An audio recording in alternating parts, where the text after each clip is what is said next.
সুন্দরবন সেখানে আহত হচ্ছে, সাগর মেলা আহত হচ্ছে, আমরা বাঁধছি উড়িয়ে দিচ্ছি, আমরা বিভিন্ন রকম পদ্ধতি অবলম্বন করছি, উড়ে চলে যাচ্ছে।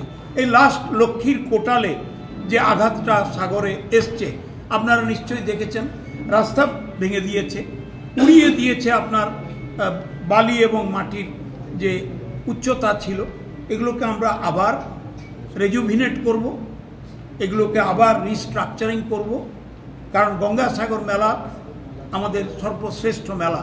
কিন্তু অতীব দুঃখের বিষয়, মুখ্যমন্ত্রী বারবার করে কেন্দ্রের সরকারকে অনুরোধ করা সত্ত্বেও, চিঠি দেওয়া সত্ত্বেও গঙ্গাসাগর মেলাকে জাতীয় মেলা হিসেবে এখনও দিল্লির সরকার, বিজেপির সরকার স্বীকৃতি দেয়নি। আমরা সেই দাবিটা আবার তুলব এবং গঙ্গাসাগর মেলা হবে। জেলার প্রশাসন, গঙ্গাসাগর মেলা কমিটি, অনারেবল মিনিস্টার আছেন, সমস্ত এমএলএরা আছেন, এমপি সাহেবরা আছেন, জেলা পরিষদ আছে, পঞ্চায়েত আছে, পঞ্চায়েত সমিতি আছে, প্রত্যেকটা ডিপার্টমেন্ট নিজ নিজ কাজ করবে।